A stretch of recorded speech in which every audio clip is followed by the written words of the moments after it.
Welcome to the Women in Business radio show with Sian Murphy, connecting women in business around the globe. Hello and welcome into the Women in Business radio show studio properly. So I hope you like the song we were playing beforehand. And here we are. Let me welcome, as usual, my co-host Adele. Hello, Adele. Hello, nice to be back in the studio. And I've got absolutely no idea what I'm doing today. So really nothing new there. I've got like 2 lines of notes here, which is there's 1 line more than normal. Let me introduce our guest in the studio. It's the lovely Grace Kelly. Hello, Grace. Hi, it's great to be here. Thank you. You see, normally I have like this a few words about what Grace does, but it's impossible to have a few words about what what Grace does. Oh dear.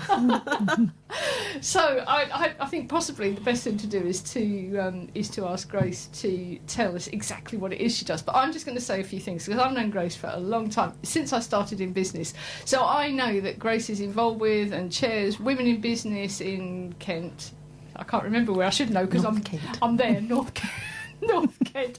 She runs at least 2 businesses that I know of, and possibly something else that we don't know about. I don't know. But she also does a huge amount of work for other people, and that's one of the things she's going to be talking to us about today. So, unfortunately, what Grace doesn't know is that we have this little sort of session beforehand, don't we, Adele? We do. And normally I think about it on the way. And what I'm going to say, but this time I didn't. So I can't even remember what it is we talk about. But we shall start off with. Should we start off with what we learned this week? Yeah, absolutely. Again, as always, we have a bit of a preamble before we go on out as we work through our buttons and what we need to press. So for me, last week, what I have learned is around free content and free consultations. It's just been the last couple of weeks where I've had no show, nobody turning up, and I calculated I lost about 6 hours of no shows. So for me, going forward in the new year, is I'm not doing that anymore, Sian. It's just a big lesson that I learned in 1 week. And do you know, and in fact, we had a very, very brief chat about this before we went live in the studio, because I know that was just a particular sort of frustration you wanted to get it out and share it. But I had a realisation, sadly I can't remember if it was this morning or yesterday. I think it was probably yesterday when I was peering at things, notifications and that sort of thing that happened, when I realised that I was getting notifications through invitations on LinkedIn to free events. And some of them sort of looked a little bit meaty, like there might actually be some content in there. But I realised I was making a decision about whether to go or not based on the fact that it was free. I didn't want to go, because a couple of things were what I thought. Maybe that my perception is entirely wrong, but sometimes we just make these snap judgments, don't we, based on what we've experienced. We just make them. We don't think it through like this.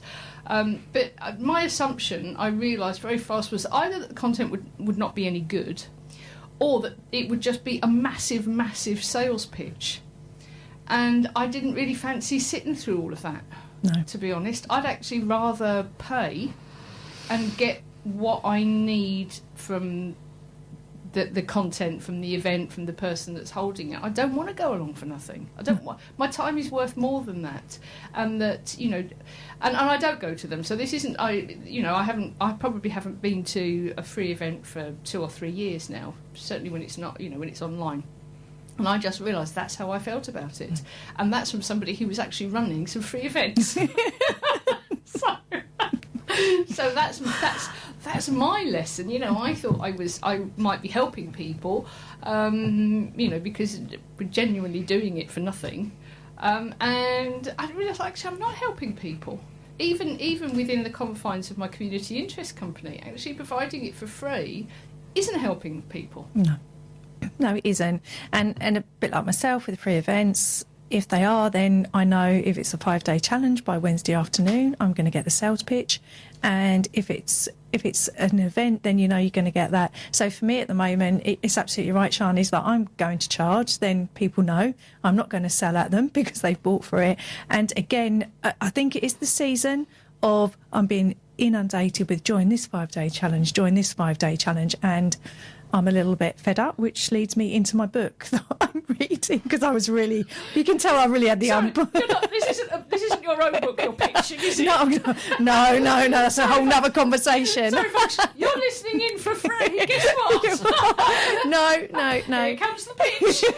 No, it pushed me to read a book that pretty much, I thought I was the only one who felt like this. And you know when you're in that mood, and I was on LinkedIn and I connected with a lady who was saying, are you fed up with this? And I'm like, she can read my mind, yes. And you're sounding like a sales pitch. No, bless her. And to be honest, she sent me a book to read, and it's just a different way of selling. So that is the book that is on my bookshelf at the moment that I'm reading. Carrying on from what we were talking about, Grace, don't worry. We're going to come to you. We'll find out what you've learned once we've stopped overindulging ourselves. Hang on. But following on from that, and the conversation that we were having, is that my challenge isn't sales. I don't think I sell. I think I tell people what's on offer and ask them if they want it. And if they don't want it, well, then they don't want it. That's okay. If they do want it, well, off we go. Perhaps they need time to think about it.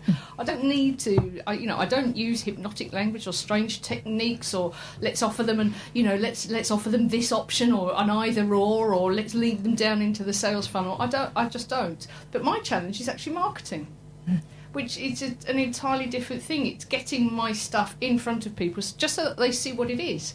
Yeah. And I think it's really important to isolate what your problem is. If you're not making sales, it's to work out actually, is this a sales issue or is it a marketing issue? Is it a visibility issue? Because they're totally different. I personally don't think sales are difficult. I just think, well, here's what it is. You don't need to do anything tricky. This is it.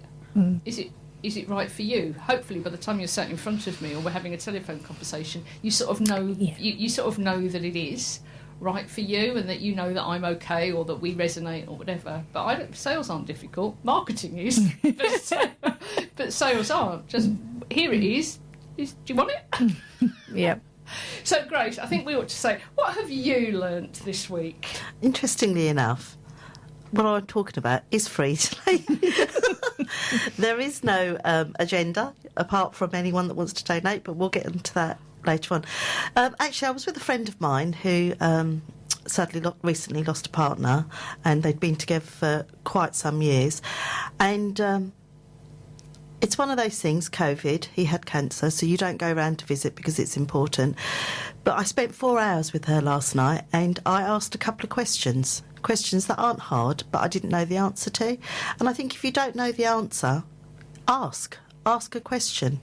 At the end of the day, it ends up just being a conversation. Yeah. And I did learn a couple of things yesterday just by asking her a couple of questions. Yeah, it's...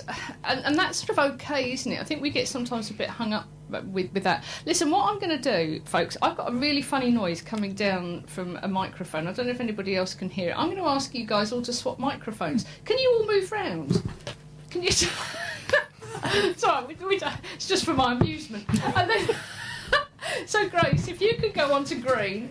You see, this is a live show. Nobody would do this on...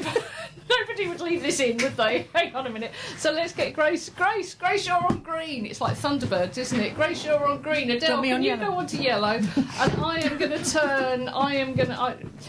I'll tell you what, it's that red microphone. Is it? It's that red microphone. Okay.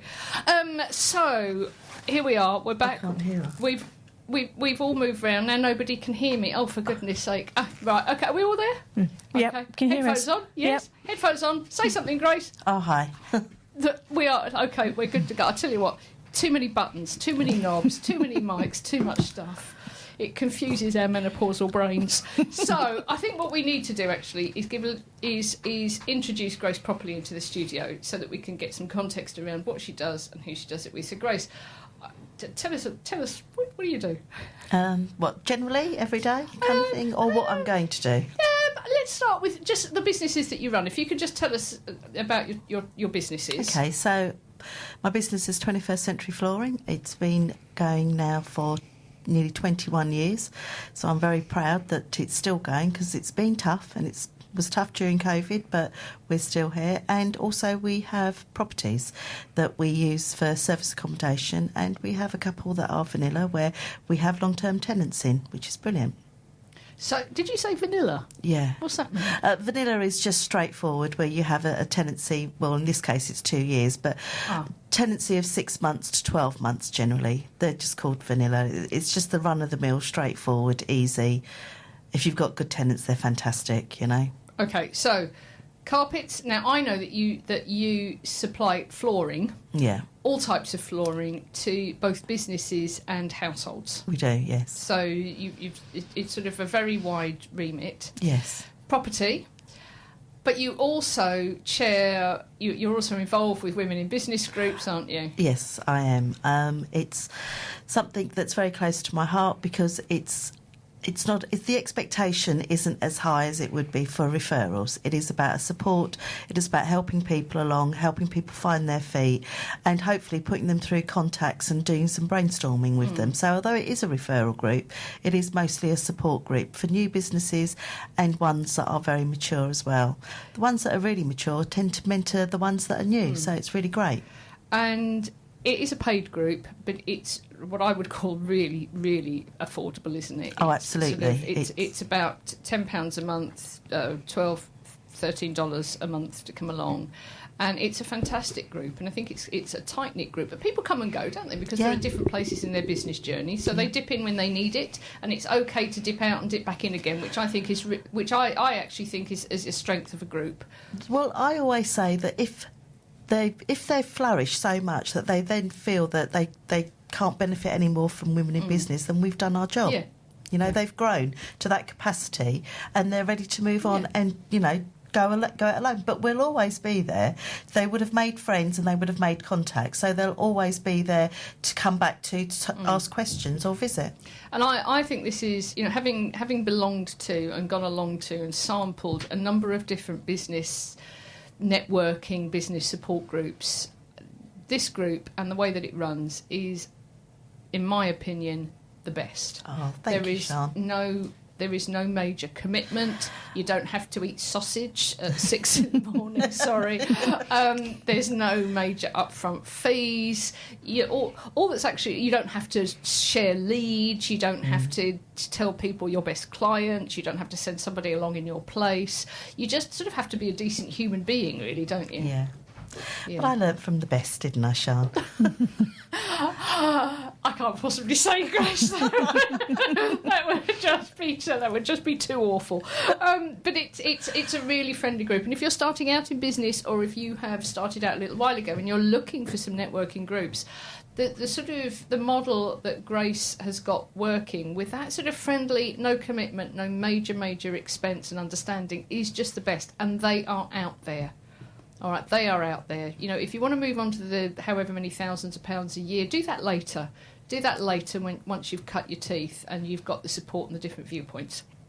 So, Grace, what haven't I done? So, doing lots, basically, and I was going to say something else and I've totally forgotten what it was. But you also, and I want to do this now, because I don't want to forget, basically, head all over the place.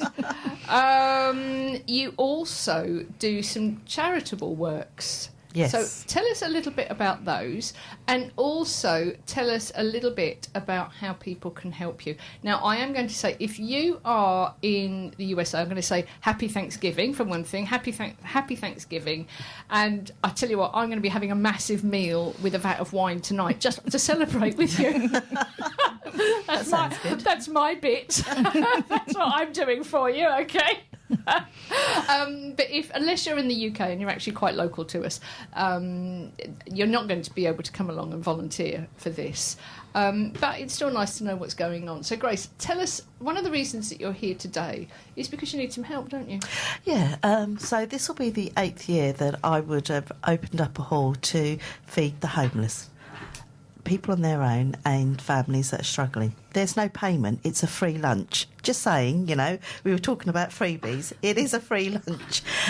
We actually, last year, we had the difficulty of not being able to do face-to-face. So we did deliveries last year, and astonishingly, we did 550 meals. So it was quite a lot. We had lots of help and lots of volunteers. This year, it is face-to-face, but we are still doing deliveries because some people are housebound, especially the people that are on their own and fragile and frail. So we are still doing deliveries, and at the moment our target is, and it's creeping up towards it, is 220. I don't expect to get to that point, but deliveries are available. If you know someone that needs that help, we can deliver to them. It's in and around Medway. We also have transport for those that actually want to come and visit on Christmas Day for having lunch with us, and they'll sit with our volunteers and chat with them, so that will make them just feel better in themselves. However, we'd have 2 days. We have a prep day, which we do all the vegetables for on the 23rd, and then on Christmas Day we have lots of things of packing, serving, cooking, prepping. All of those are available. We do have a GoFund page if you can't make it. Brilliant! Have you remembered what the GoFund page is? No. I'll tell you what then. But as we sort of chunter on later on, you can just have a little hunt, and we'll give that out. We'll give that out later. So you can contribute wherever you are. Yes. So. Yeah.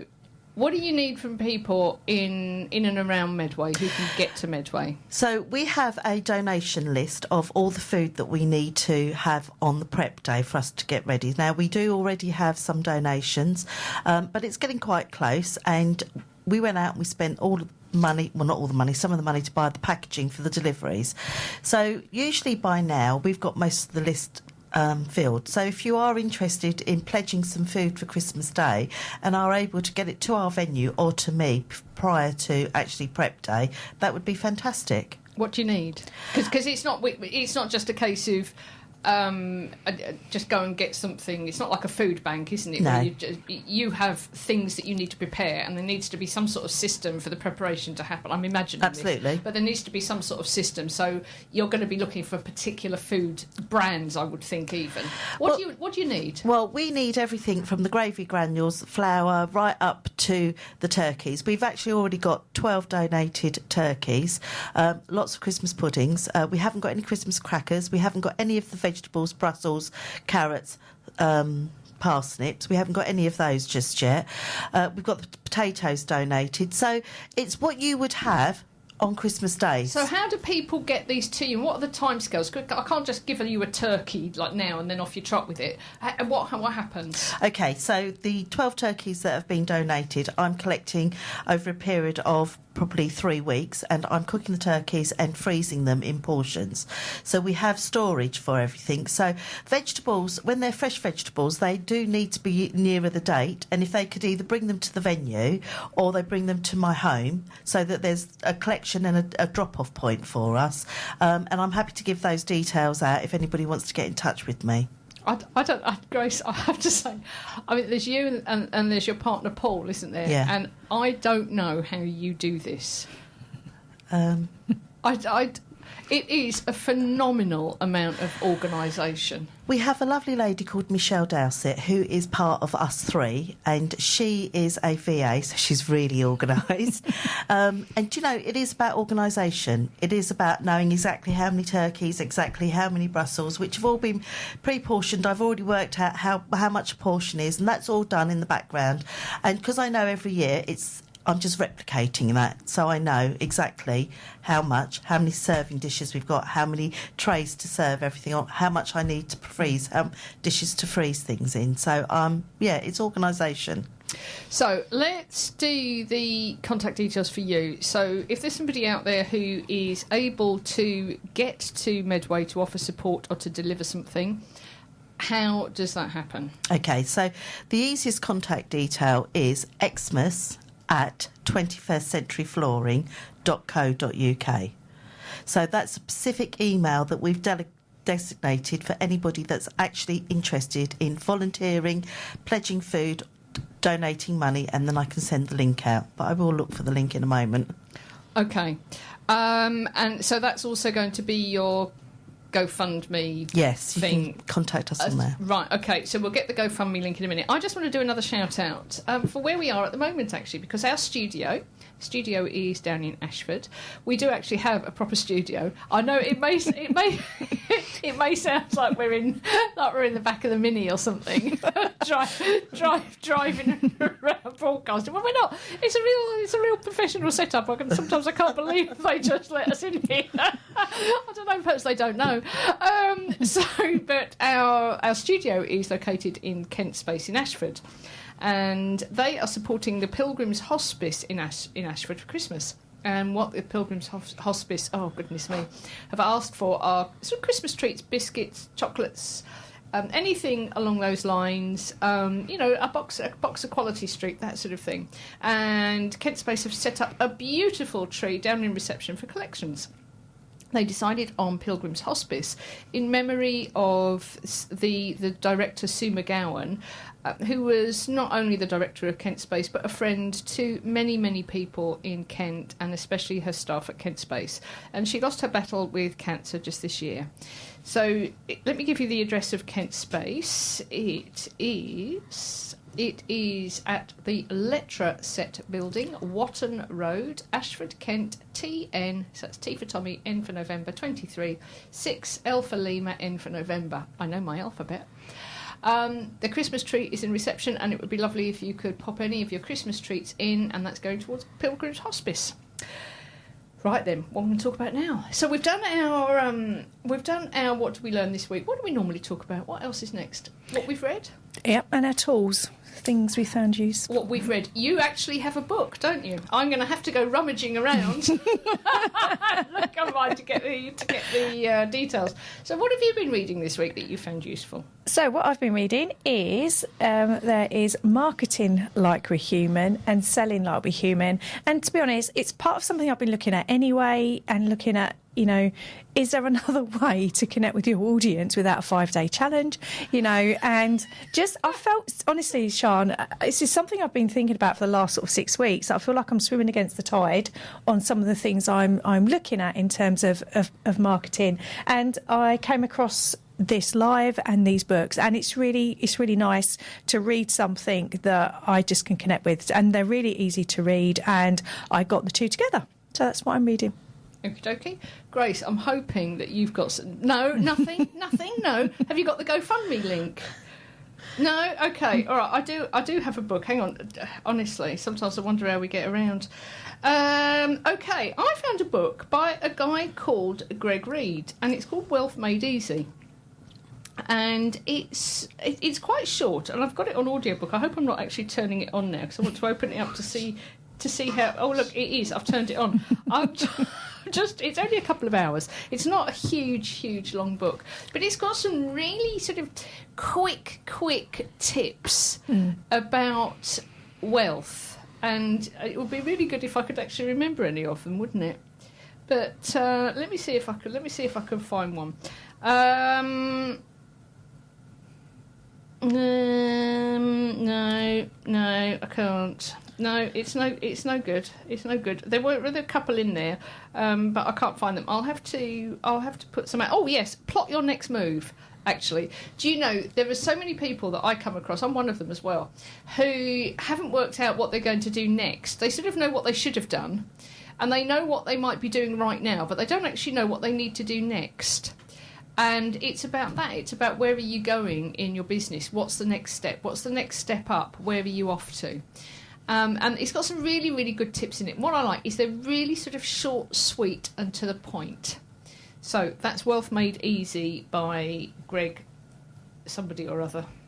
Oh, and the other one was Hold On To Your Nut, which was just a tip I just feel I ought to share. So, yes, it's Wealth Made Easy by Dr. Greg Reed. I don't think we're going to be entering the Broadcasting Awards with this show. But the other one was Hold On To Your Nut, and it's the story of how they can use a little hole in a wall to actually trap monkeys, because they put their hand through and they get a nut, and then they won't let go of the nut. So, of course, they can't get their hand back out of the hole, and they're stuck. And I know so many people, and I could actually be one of them, who when they've got hold of something, they don't want to let it go for fear there isn't going to be something else. So don't hold on to your nut was one that just just made me laugh.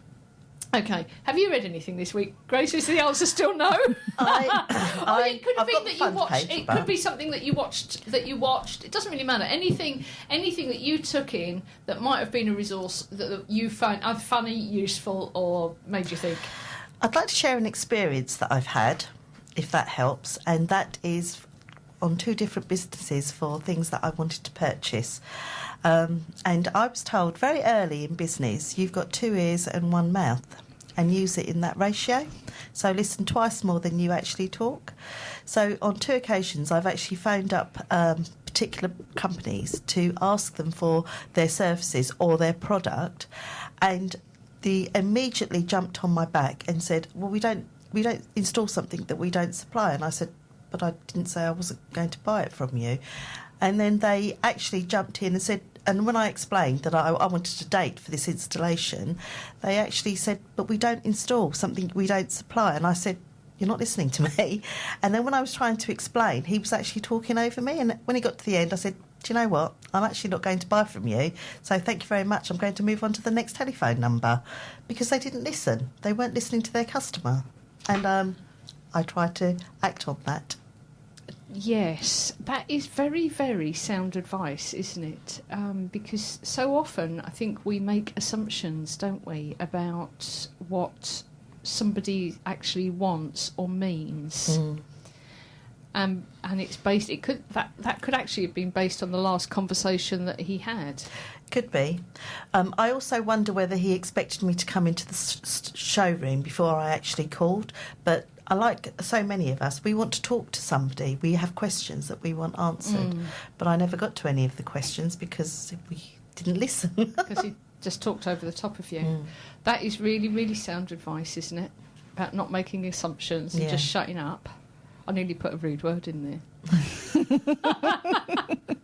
But just shutting up. Okay, so we've done that. What have we learnt? What's happened? What do we do next? Tools. Tools. That's it. Tools. Hang on. Great. Actually, look, Grace, tell me the GoFundMe page. Read it out to our listeners so they know. Okay, it's https, obviously, colon //gofund.me /BFB 479 small c 0. I didn't create that, okay? Can't you change that? Can't you give it a user-friendly URL? I will see what I can do. Search that. GoFundMe user-friendly URL.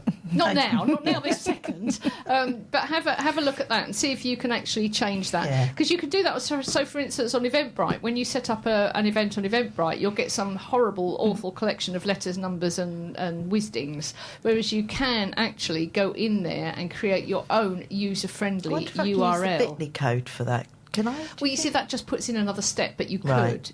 But then you'd just have Bitly. Although if you go premium on Bitly, you can actually have your own. Okay. You can have your own sort of premium type name. I would search that. GoFundMe, user-friendly URL. I bet you can go in and change that. That'd be lovely. Thank you very much. There we go. Something else I learnt today. There's my tip. Okay, tools. Got one? Mine's a little bit out there this week, and again, a little bit like the preamble we had before. Sleep, Sian, sleep. I have been involved in lots of things. I've been travelling. Again, it links back to travelling a bit more than I'm used to, so I'm a little bit more tired. And towards the start of the week, I was really fighting it, going, no, I don't need to go to bed yet, da-da-da. And then yesterday I thought, I'm just going to go to sleep. Give in on yourself. I've woke up this morning and I do feel a lot better. And sometimes I just argue with myself when all I need to do is to shut up and go to sleep. So for me, it's just something that is just a sharp reminder of why I need to sleep, because energy levels are up, I've got lots to do, and I should just sleep. Yeah, just stop. Yeah. Yeah. Grace? No, I totally agree. I actually do give in to sleep, actually. I sometimes have to admit I have an afternoon nap because I've been rushing around all morning, and then come 3 o'clock in the afternoon, you get that slump, and you just think, do you know what, I just need 40 winks, and 10 minutes is just enough. So I can't do that. Oh, I can. No, I can't. If I shut my eyes in the afternoon, that's it. Okay, I'm gone.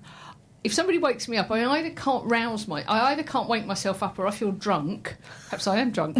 I don't, That's that old perhaps it's lunch. No, but I can't wake myself up, or, and I feel like I'm drunk, or I wake up at 8 o'clock.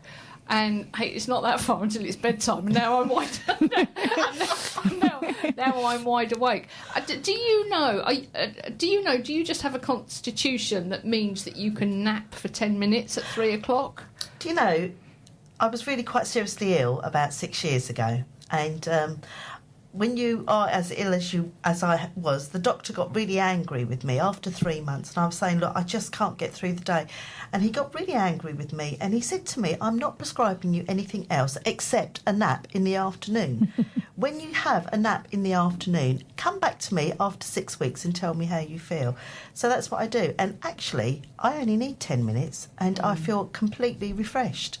Yeah, I'd love to be able to do that. And if anybody knows how to do that, that perhaps didn't start doing it when they were ill and sort of had to, I think that would be a really useful thing to know, because I'd love to do it. So are you napping, or is it like a form of meditation? I mean, what is there some other way that perhaps we could bring this in? What do you do? Are you actually going to sleep? I actually listen to my body, and my body says, sit down, take it easy, take the weight off your feet and just rest. So do you wake up? Do you wake back up? I do. So I go back and I go find somewhere that's quiet, that's not got anything going on, and I just sit there and close my eyes.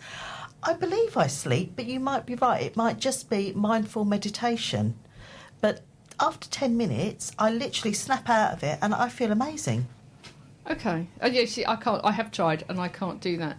So, but I wonder if we could call this show "How to Take an Afternoon Nap," because I have to say, at the moment, I'm struggling to see what title we can give the show, apart from three women yak on for an hour. I really like to have a sort of topic that we can sort of hang the show title on. But thank you. I think that's really useful, and the message there is actually sort of quite similar. If you need to shut your eyes. Not on the motorway. Listen to your body. But yeah, listen to your body and go with what it's saying, because it doesn't get any better, does it? No, it doesn't. And again, I've been talking to a lot of people that I'm working with and friends. There's a batch of people that are suffering with COVID, and if they haven't got that, they've got this long cold or they're fatigued. And it has been warmer and the temperature's just dropped, and I think with that drop of temperature, I just think a lot of people I'm talking to just don't feel particularly great. And I think the more you push through it, then I just think, your fatigue, your immune system, and we're just heading into a season where we're just starting to go out, but everyone I'm meeting has got COVID or a cold. So then I was like, great. So although I was tired, I thought, no, Adele, actually I can't afford to be ill, Sian. There's just too much to do, and there's still that, like, fundraising, things to put in the diary. So if you keep on going, then for me, that I was quite worried that I'll end up being ill and picking up COVID or something, or a cold from someone. It does take longer to get better if you keep going, though, doesn't it? I think also the trick is guilt-free rest. Not rest, guilt-free. Rest is actually accepting that it's okay to stop. I'm a great one for this, so I'll take the evening off and then sit there slapping myself around metaphorically, because I actually should be doing this, I should be doing that, there's a spreadsheet I should be working on, I should be booking this in, I should be marketing that, and that's actually no good. That's actually, you might as well just not bother. Because that's worse. Yeah, absolutely. And again, I was driving down because we were anticipating a traffic jam. It wasn't there. And I'm thinking to myself, as always when I'm driving, and I'm thinking, I'm making myself miserable for exactly what you said. I decided to go to sleep early. And then as I'm going to bed thinking, I should have done this, I'm thinking, why am I doing that? Why am I making myself miserable with unrealistic expectations when I knew I needed to go to bed? So I've given myself a good talking to this morning, as always. So I think it's about accepting that actually a lot of people aren't feeling great at the moment, and that it's okay to stop. Shall I tell you something? When I do have a night out or a night off or a day off or even a weekend off or a week, do you know, actually nothing really goes wrong. No. It's only our perception. It's only our perception of not working and what could happen. And it very rarely does. It just sort of sorts itself out, actually, doesn't it? Yeah. Right, what are we going to talk about? How about we've got time management. What do you reckon? What topics? What topics do you want to discuss? Look, there's 3 women in the studio. Okay, look, we're fierce. We may not look it, we may not feel it, but we're fierce. We're experienced. What are we going to talk about? I think time management is always a challenge. Again, do you know what, for me, is taking that time out. Like you said, what does 2022 look like? What am I starting to think about? How am I going to take my business forward next year? There's certainly things in the diary where I'm going out to more speaking events. It's looking different to this year, Sian. So I'm thinking, OK, if next year's going to look differently, how does my business plan look different? That's interesting, actually, because I've just talked about organisation, and the crux of Christmas Day is making sure that everything that could possibly go wrong, you anticipate and to have a solution for. But strangely enough, my day-to-day, every day, running my business, I'm rubbish at time management. I'm really bad, actually. I have a diary, which is basically Paul, really. And I love it. We all did a blow. He keeps in his diary everything that I was going to do, and he knew exactly today what we've got. Otherwise, so for instance, when I called you this morning, I was under the impression, and Paul did actually, thought I had to be here for 10. But when I heard 10:30, I went back in and I did the washing. I hung up the washing. I put the dryer on. Yeah, and you were late. And then I was late. And there you go. You have that perception. Oh, it'll only take me a couple of minutes to do this. It'll only take me two minutes to do that. But I did hit a bit of traffic because I didn't come down the M20. So yeah. Yeah, the M20 was clear, by the way. Yes. Yeah. So all you did was panic us. So yeah, okay. So time management. I'm terrible at time management, and I'm not going to disagree totally, but I sort of am going to disagree about working out everything that could go wrong on the day and having a solution. Okay. My experience of running events, because that's effectively what you're running is an event, is that you can never predict everything that will happen on the day. So you can sit there and brainstorm what could go wrong. You could ask other people what could go wrong. You could have little plans in place for what could go wrong, but your biggest plan actually is that something could go wrong that you haven't planned for, and that if you're not ready for that, you'll be in trouble. And I suspect you are ready for that. Absolutely. I'm a solution finder. I also believe in supervisors. So I put several people under particular supervisors, and I get them to go to the supervisor first, because the last thing I need is 40 people saying, Grace, what do I do now? Grace, how many sprouts shall I pay on?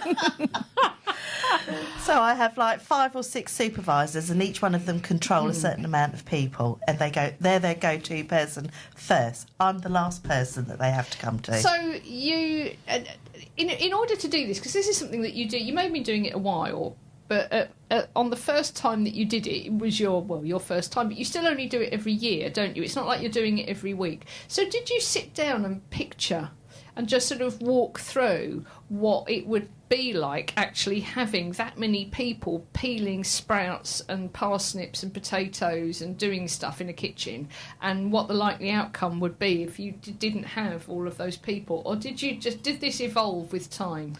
Okay, so the first time we did it, we didn't have as many guests as we would have liked, because you never know if it's the first time how that's going to happen. However, Sian, I did used to do weddings, so I have a basic idea of preparation and the timescale and how many people.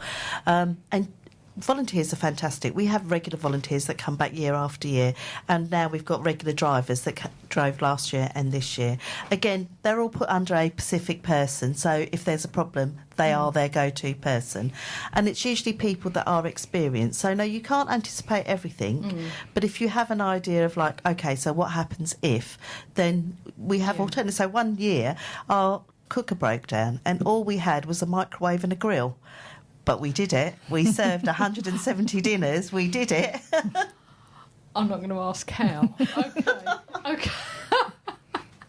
Okay. So, time management.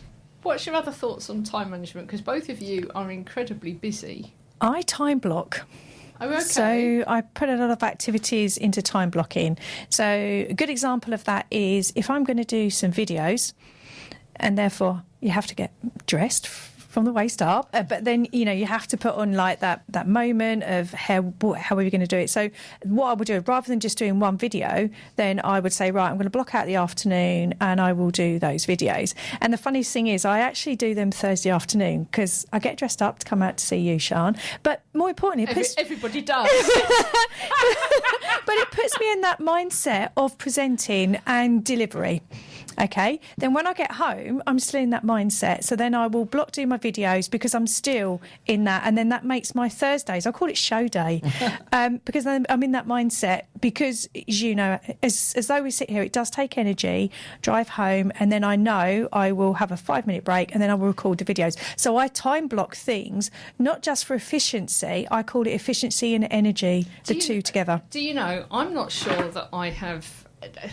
I'm sure I've come across it at some point, but that is such a critical thing, isn't it? Because so often we manage our diaries based on events and when we can fit it in and where we're going to be, not what mood we're likely to be in. Have I got myself into the right state that I need to... I don't mean state as in running around putting your hair up. I'm in the right state, not that sort of state. But have you got yourself into the right frame of mind to actually do that? Because I know that you run a pub, Adele, so I can see if you're downstairs serving behind the bar, dealing with staff, the gas has run out, this has run out, a supplier hasn't come through, whatever. Yes, all right, you may then leave at 2:00 to go and do your videos, but are you actually going to be in the right frame of mind? Are you going to be ready? Are you going to be focused? Are you going to be happy to do that? Or are we going to see some really sort of miserable woman who's actually quite cross because the beer isn't working? And that is such an important thing, isn't it? It's no good, and I think that's so often where a lot of time management fails, is that, all right, the time has been put aside, but what we haven't accounted for is how am I going to feel on that day? Yeah, I block my learning and that's what I've had to do, because my diary was running away with me, but not just running away with me, but I just didn't enjoy the things that I was doing. And that's when I realised it's not just about time blocking for efficiency, it's energy. So for me, that's all Thursday, and then Friday, every day has a time block, but focused around that energy. So in my... So, for instance, coaching that I do, I put into two days, and then that way I'm in that mindset, because it was like the changing gear constantly that was draining my own personal energy, and I just thought to myself, there's got to be an easier way of doing this. So actually, it wasn't the coaching that's wearing you out; it's the fact that you're swapping and changing. Yeah. And the other way of using this is, I love learning stuff. All right, there's nothing I like more than sitting down and learning a new tool. Yep. Is that rude? No, I get it. Playing with a new tool, I love it. Yeah. Okay, but sometimes it's not. It's not particularly effective. Sometimes you just don't need to spend your time like that, because there's other more important things to do. Very often I'm tired in the evenings, so I find that actually, I have my dinner, I've had my little glass of wine, all right, my big glass of wine, and do I really want to sit down and construct that newsletter? Actually, do you know? No, I don't. But I could actually go and learn that. Yeah. And that's I could play around on the website. And that is, I can move images around and play with this, and that I find I actually wake up. Yep. So scheduling things when they will actually wake you back up and provide the variety that you need. If you're looking at the computer all day, if you're looking at the computer all day doing stuff, writing newsletters, whatever, then perhaps getting a book out in the evening is what you want to do, and do your learning that way, or listen to a podcast or record something where you don't need to be in front of a screen. So I think the variety. Yeah. Actually plotting for variety as well. Matters. Yeah, absolutely. Personally, my biggest time saver is I do streamline my appointments. So after the show today, I'm going back home, and I've got 3 appointments this afternoon that will take me to this evening, and tomorrow I've got 3 appointments. And because they're all in the same area each day, when people phone me up for an appointment, I ask where they are, and then I give them some hours. So instead of me going out on 5 appointments on 5 different days, I streamline those appointments so that I can focus on other things the rest of the week. I do that as well. I will put my appointments all in one day. So that I'm not so that it gives me, I'll leave a couple of clear days during the week where I can actually sort of sit down. I'd have to say, these are all stunning ideas, and it doesn't always work out like this. So I may set myself aside a day where I'm going to sit down and focus, but sometimes it doesn't happen, and I find I'm flitting around all over the place like a butterfly, not actually settling down. But you can only go so far. But I do that. I will, okay, let's have Tuesday is going to be when I'm out of the office or I'm doing whatever and I'm meeting people. Yeah, and the flip side to that, so if I am going out and meeting people, so can I have a call with you? So having my link or calendar. Not the can I buy you coffee and pick your brains? No, definitely not. No. So yeah, so we've stopped those. An hour and a half of my time is it's certainly worth a £2.50 cappuccino.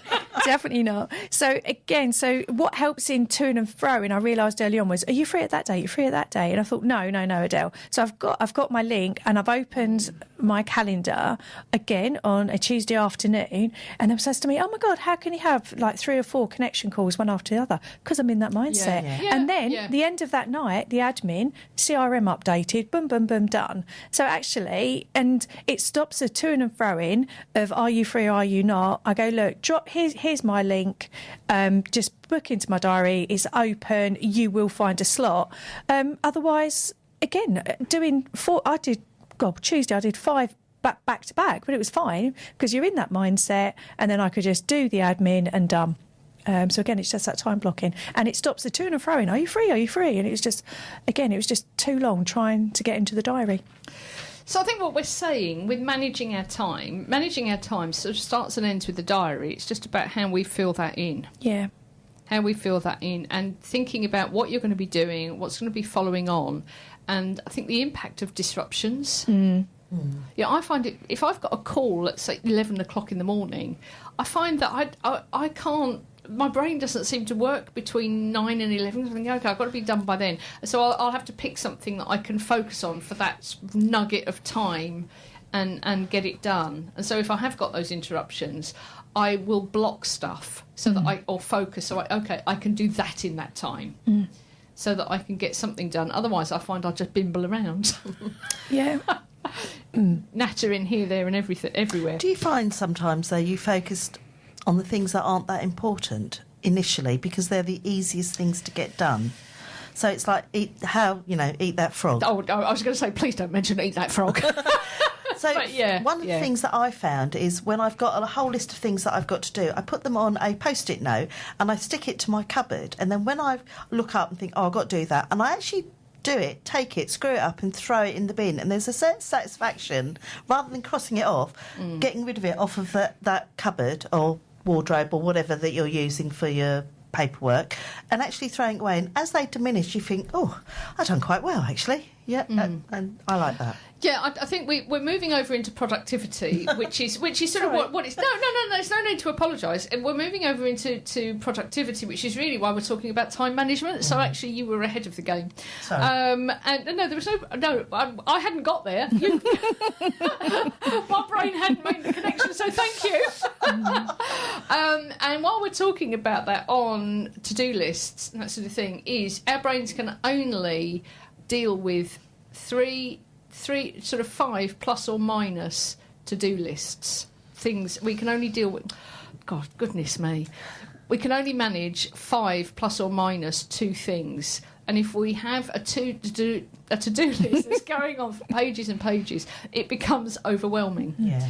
And so it is to pick those top things that have to be done. But you're absolutely right. If we're not careful, we pick go and buy the toilet rolls. We pick the things that we can go, oh, I can get rid of those. I can cross those off my list really quick. It's so true. So I've got my list, and I'll tell you what, I'll turn the page over, because even if you catch them out the corner of your eye, them. But you can laugh. I have Follow-Up Friday. So, and I tell you like what, no. She is so organised. No, listen to this, right? But even with the so I'll follow up things like invoice. Now tomorrow is Follow-Up Friday, but it's the last Friday of the month, and therefore we all have these nagging things on the to-do list, like a review we've promised somebody. Okay, so the last Friday of the month, for me, it's a bit like, when you invite somebody around, you've got to clean and tidy your house up. So therefore, once a month, you'd always invite somebody around. You can kitchen be extra, extra clean, extra, extra tidy. So that's me, the last Friday of the month, Sian. Otherwise, I find the drag of, do you know what, I owe Sian a review. I said I'd do it. I know it's sitting on LinkedIn and it's just getting on my nerves. So the last Friday of the month is I will clear the decks with all of that. And for me, then I go into that next month without that drag. Yeah. Can you see my face? Sorry. Can you see my face? No, I can't see my face either. But I can imagine what it looks like. So I'm just astonished and in admiration that you can actually finish everything you need to do in one day. What? These are nagging things. Either that or you're not doing enough. I'm going to go with that. She's doing nothing. She's doing nothing. That's why she can finish it all. But actually, your unfinished stuff is the death knell of productivity, isn't it? There is, and no, not so much that energy. It pulls you. There is nothing worse than unfinished stuff.